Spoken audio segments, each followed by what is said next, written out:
करीम सल्लल्लाहु अलैहि वसल्लम जी हदीस मुबारक है। हिकिड़ो मुजाहिदन जो काफ़िलो, जंगी काफ़िलो जिहाद लाइ रवानो थियो सहाबा कराम ऐं विया तकड़े जंग खटे वापसि मोटी आया। जिहाद ते विया, अल्लाह ताला उनकी कामयाबी अता फरमाई। जल्दी विया, जल्दी वापसि मदीना मुनव्वरा वापसि मोटी आए।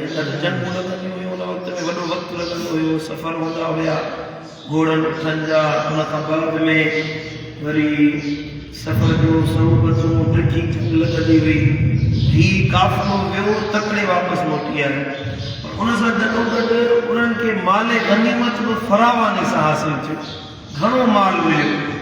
साहबा किराम मदीने वाले साईं जी ख़िदमत में लजपाल नबी जी बारगाह में इन काफ़िले की तारीफ़ करण लगा, मुजाहिदन की तारीफ़ करण लगा। या रसूल अल्लाह, ॾाढो फ़ाइदो थियो, जिहाद खटे आयासीं, जंग खटे वई ऐं हेॾो वॾो फ़ाइदो थियो। मोहम्मद करीम सल्लल्लाहु अलैहि वसल्लम फरमायो, अला अदुल्लुकुम अला अक़रब मिन्हु मग़ज़न व अक्सर गनीमतन व औशक रजअतन। तव्हांखे इन जिहाद खां का भली ॻाल्हि ॿुधायां?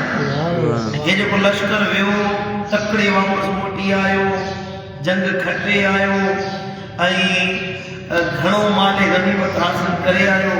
छा तव्हांखे इन्हनि जे जिहाद करण खां ऐं इन तकड़े लश्कर वापसि अचण खां, घणे माले गनीमत जमा करण खां भलो अमल ॿुधायां? अर्ज़ की हा या रसूल अल्लाह। साईं फरमाया, मन तवद्दअ, जेको माण्हू सुहिणे नमूने सां वज़ू करे, सुम्म गदा इलल मस्जिद लिसुबहति दुहा, ऐं उहो सुबुह जे पहिरें पहर में चाश्त जे टाइम में मस्जिद में अचे ऐं अचे चाश्त जूं बरक़ातूं निमाज़ नफ़िल पढ़े, चाश्त निमाज़ पढ़े, फहुव अक़रबु मग़ज़न व अक्सर गनीमतन व औशक रजअतन।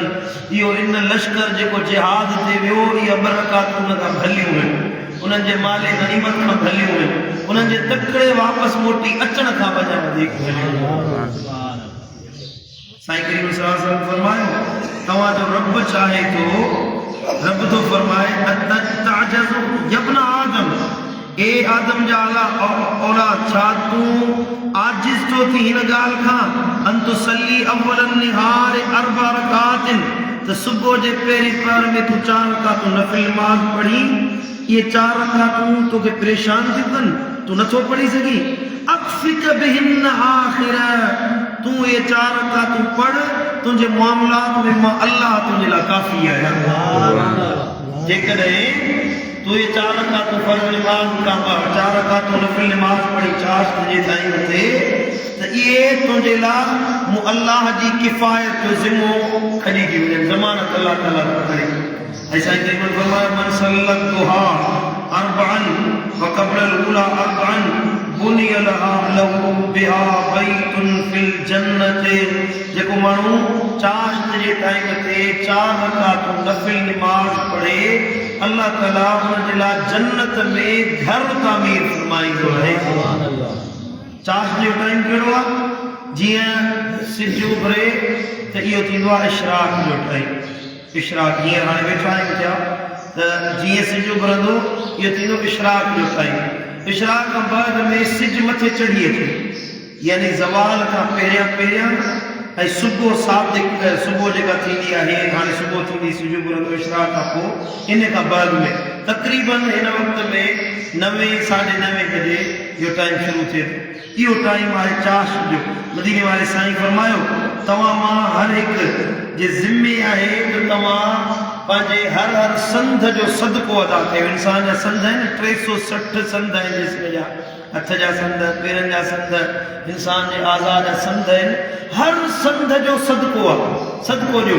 अर्ज़ कयो, या रसूल अल्लाह, असां एतिरा पैसे वारा त कोन आहियूं, जो एतिरो माल ख़ैरात ॾियो।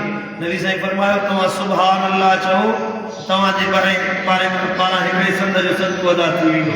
तव्हां अल्लाह अकबर चओ, तव्हांजे पारां हिकिड़े संध जो सदको अदा थींदो। तव्हां वरी अल्लाह अकबर चओ, इहो तव्हांजे लाइ सदको ऐं ख़ैरात जो अजुर आहे। पर जेकॾहिं तव्हां एतिरो विर्द वज़ीफ़ा ज़िक्र नथा करे सघो, पंहिंजी जान जो सदको नथा अदा करे सघो, तव्हां चाश्त जी नमाज पढ़ो गोया कि उन सॼे ॾींहं जे सदकन ख़ैरातुन ऐं अल्लाह जी राह में ख़र्च करण जेतिरो अजर अल्लाह ताला अता फरमाए।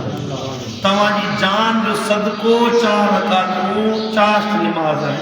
4 रकातूं माण्हू पढ़े या 2 रकातूं पढ़े, इहो मदीने वारे साईं फरमायो अफ़ज़ल तरीन अमल आहे। तव्हां दुनिया जे कमनि में हूंदा आहियो, सुबुह जो सवेर माण्हू ईंदो आहे पंहिंजे कमनि में हूंदो आहे।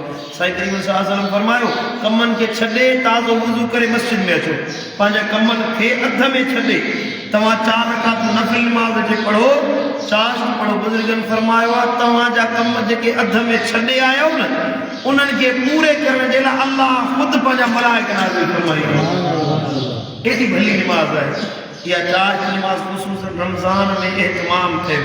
रमज़ान जा 30 ॾियारा चाश्त नमाज़ जो जॾहिं असांखे आदत पइजी वेंदी न, त बाक़ी 11 महीननि में बि इंशाअल्लाह उहा आदत पइजी वेंदी ऐं असां वक़्तु कढी सघंदासीं। उनजे करे चाश्त नमाज़ पढ़ो। इहो अल्लाह ताला जी तरफ़ां रहमतुनि जो नुज़ूल आहे, इज़ाफ़ी इबादत आहे, जंहिंजो अजर सवाब आहे। अल्लाह ताला शान असांखे नवाफ़िल जी अदायगी ते पाबंद फरमाए।